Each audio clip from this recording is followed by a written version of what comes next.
Hai, hello and welcome back to podcast Ruang Miku, ruang obrolannya admin Medsos TVRI Maluku. Dan kali ini bersama Miku Monik di sini. Oke, anyway, hari ini kita bakal bahas satu topik nih yang buat saya ini gila, speechless. Boom. Kenapa? Karena ini ada satu sang pengembang musik yang sepertinya baru ada nih di dunia, alat musik yang terbuat dari bambu dan juga ada dari bambu lapis gaba-gaba. Yuk kita kenalan dulu dengan Pak Brankley Egbert Pikanusa atau yang akrab dikenal dengan Pak Egy. Hai Pak Egy. Halo. Iya. Halo. Oke, seneng banget nih bisa ketemu sama sosok Pak Egy. Ini udah kesekian kalinya ya kita ketemu ya Pak Egy ya. Betul. Tapi seneng banget hari ini kita kayak akan deep talk gitu ya guys ya. Jadi emang Pak Egy ini terkenal banget nih dengan pengembang alat musik balaga. Balaga apa tuh Pak? Bambu lapis gaba-gaba. Betul sekali. Kayaknya udah gak asing nih buat kita semua. Oke, of course kita hari ini akan bahas nih sosoknya Pak Egy dan juga hasil yang diciptakan atau dibuat oleh Pak Egy, yakni balaga itu guys, bambu lapis gaba-gaba. So anyway, untuk segmen pertama ini kita akan ngomong tentang keseharian dan siapa sosok Pak Egy ini guys. Dalam tema kita, sang pengembang alat musik balaga atau bambu lapis gaba-gaba. Oke, first of all, Pak Egy, kita mau tahu dulu Pak Egy kesehariannya apa aja dengan menjawab beberapa pilihan dalam permainan This or That. Sudah siap? Ya, siap. Sudah siap ya Pak ya? Oke Pak Egy, ini ada beberapa pilihan. Pak Egy harus menjawab dengan cepat. Ya Pak, sudah siap Pak? Siap. Tarik nafas dulu Pak. Oke, kita akan mulai. 3, 2, 1 and action. Bangun pagi atau bangun siang? Bangun siang. Langsung mandi tidur lagi? Mandi. Olahraga nonton TV? Olahraga. Mandi air panas mandi air dingin? Dingin. Minum kopi minum teh? Minum teh. Sarapan nasi sarapan roti? Nasi. Denger musik nonton YouTube? Dengar musik. Nari nyanyi? Nari. Oh nari ya Pak? Kan bergerak. Oh oke, siap. Playboy atau good boy nih Pak? Good boy. Oke. Oke, tepuk tangan dulu dong. Yeay. Nah, itulah gambaran singkat tentang sosok Pak Egy. Nah, ini kita bahas dulu Pak dari pilihan-pilihan yang tadi Bapak pilih ya Pak Egy ya. Oke. Jadi lebih pilih bangun pagi Pak ya ketimbang bangun siang. Betul. Malah kadang juga nggak tidur gitu ya. Ya. Kira-kira biasa tidur jam berapa dan bangun jam berapa Pak Egy? Artinya karena biasa kalau ke kantor itu kan 7:30 sudah harus di kantor. Nah, paling lambat kalau misalnya saya tidur ya jam-jam 6 sudah harus bangun atau jam 6 lebih dikit lah. Tapi kadang juga nggak tidur gitu ya, karena ada berbagai hal yang dipikirkan, tapi juga berpikir, aduh alat musik apa juga nih yang bisa dibuat. Gitu. Oh my god, jadi sepanjang hidup beli ya, dihabiskan waktunya kebanyakan untuk memikirkan alat musik ini. Ya ampun, bambu lapis gaba-gabin, apalagi yang harus dibuat, gila produktif sekali nih, gila keren banget, apresiasi buat Pak Egy. Nah lalu Pak, biasanya kalau bangun pagi tuh kesehariannya Bapak sehari-hari itu sebagai apa Pak sekarang? Ya kalau sekarang ya masih dipercayakan sebagai pengajar ya. Saya dosen di Institut Agama Kristen Negeri Ambon. Dan dipercayakan juga sebagai untuk saat ini dekan.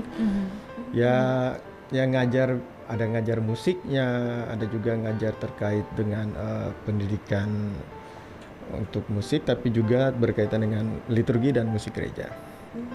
Baik. Sudah lama juga ya Pak mengajar? Wow, lama sekali. Bahkan saya dari kurang kalau hitung itu ya sekitar dari tahun 2000 ya. Sebelum itu honor, diangkat sebagai pegawai tahun 2000. Berarti sudah 23 tahun kurang lebih. Luar biasa, keren banget. Dan baru mulai mencetuskan nih Pak untuk menghabiskan kesehariannya juga untuk membuat atau menciptakan alat musik dari bambu dan gaba-gaba itu dari mulai kapan Pak? Waktu mengajarkah atau emang sudah lama sebelum jadi pengajar ini Pak? Artinya kalau dalam mengajar ya sering ada upaya untuk mencoba berkreasi juga. Tapi kalau menekuni betul-betul itu sejak akhir 2019 ya. sejak akhir 2019. Pada waktu musim pandemi Iya, banget tuh 2019 Pak di Ambon. 2019 akhir ya itu kurang kan udah dengar ya kan 2019 kurang lebih di Cina gitu ya. Kemudian pas di Indonesia terus ada larangan juga di Betul, ya, untuk betul. ya akhirnya ya udahlah apa yang mau dikerjakan nih kalau nggak ke kampus paling melalui online ya di rumah ya udahlah coba dicek ada apa yang bisa dibuat. Awalnya kita coba yang dari paralon gitu ya.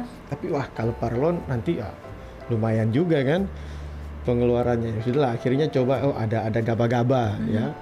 Nah, gaba-gaba ya coba dibuat beberapa, gaba-gaba habis. Ya udah ada bambu ya coba lagi dengan bambu. Keren. Pak Egi kalau gabut ciptain alat musik guys, produktif dapat income. Saya gabut apa ya? Belanja mungkin kita ke JB.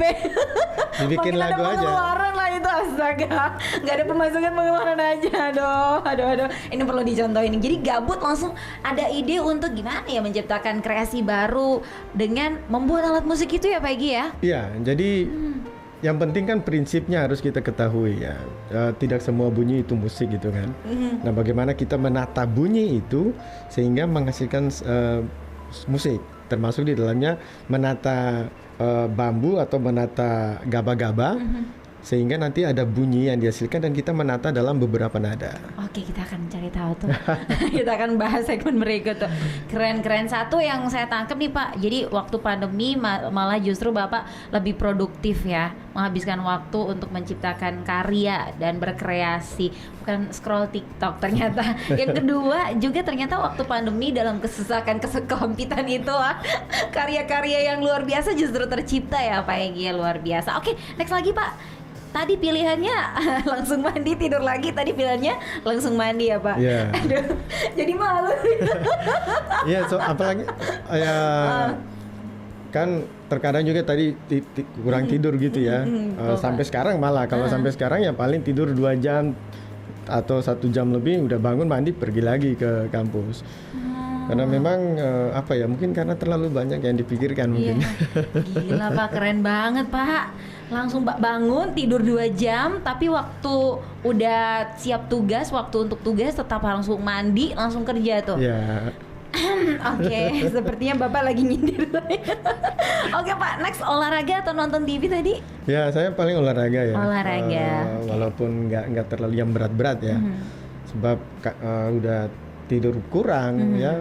Ya paling kalau misalnya ada untuk yang apa barbel yang ya barbelnya juga ya di rumahnya. Ya. Oke, baiklah. Kemudian mandi air panas atau mandi air dingin? Mandi air dingin ya? Oh, sangat sering air dingin. Air panas kalau jarang ya kalau mau dihitung. Oke, siap. Biar tambah fresh mungkin ya. Terus minum kopi atau minum teh? Saya lebih banyak juga untuk teh, tapi tanpa daun tehnya ya, paling cuma air dan gula aja gitu. Oh, oke, siap. Kenapa nggak minum kopi Pak? Padahal kan kalau misalkan ikut ini ya filosofi banyak orang, kalau misalkan tanpa kopi itu kayaknya ada yang kurang seharian gitu. Artinya kopi jarang.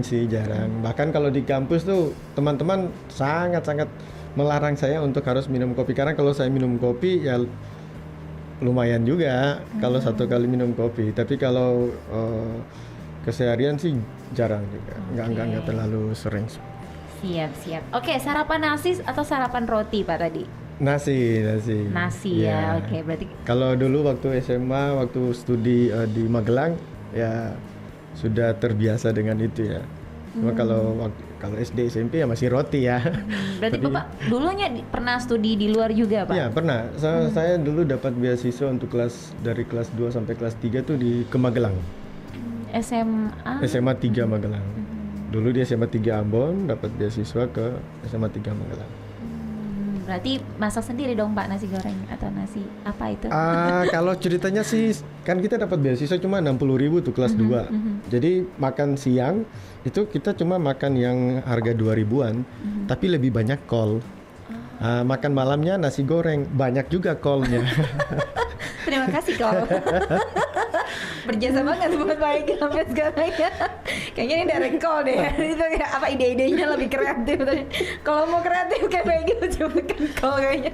Oke, next Pak, denger musik atau nonton YouTube tadi? Saya lebih banyak dengar musik ya. Dengar musik. Musik apa yang paling sering didengar Pak? Ya klasik.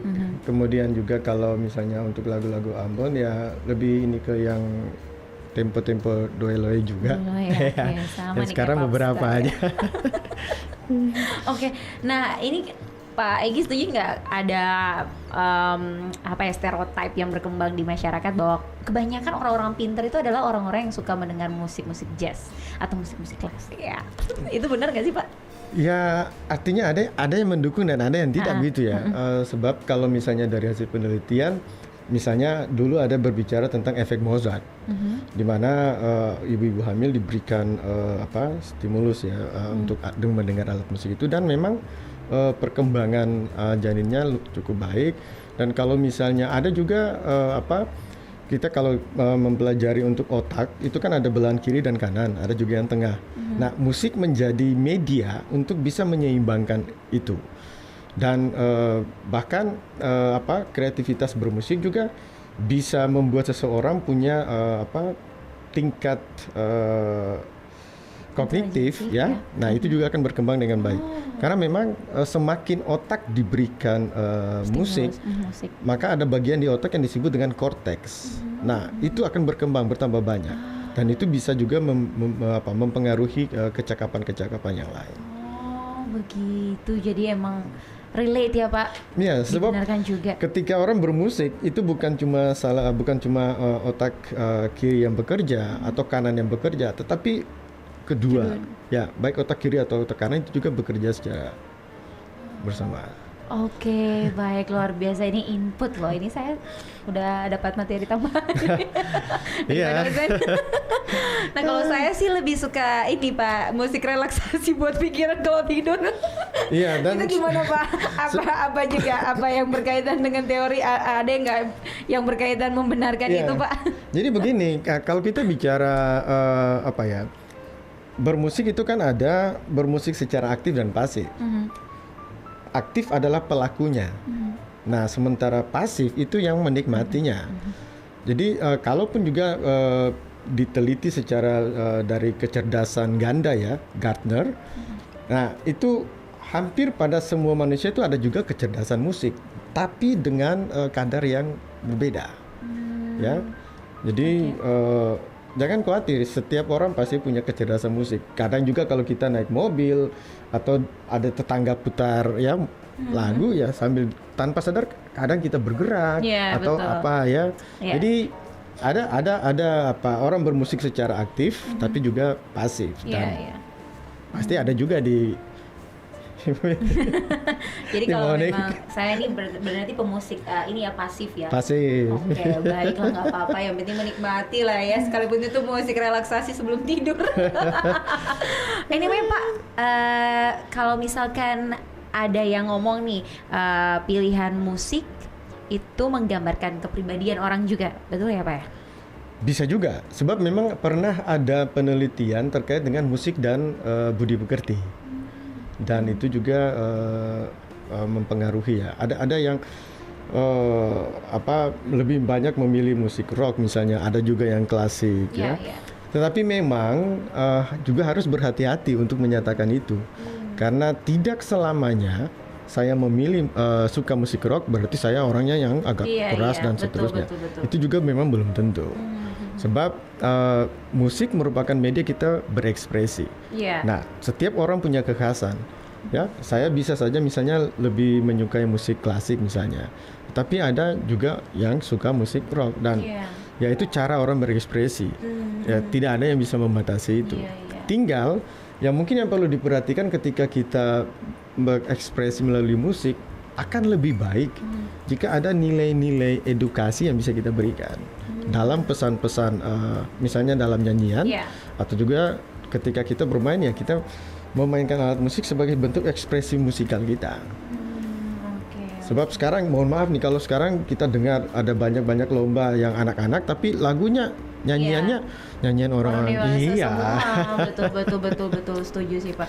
Dan juga contohnya juga Pak Jokowi ya, presiden kita, beliau itu hobinya Ya, musik rock. hard rock. Iya. Padahal pribadinya emang sangat-sangat tenang, kalem ya kan Pak.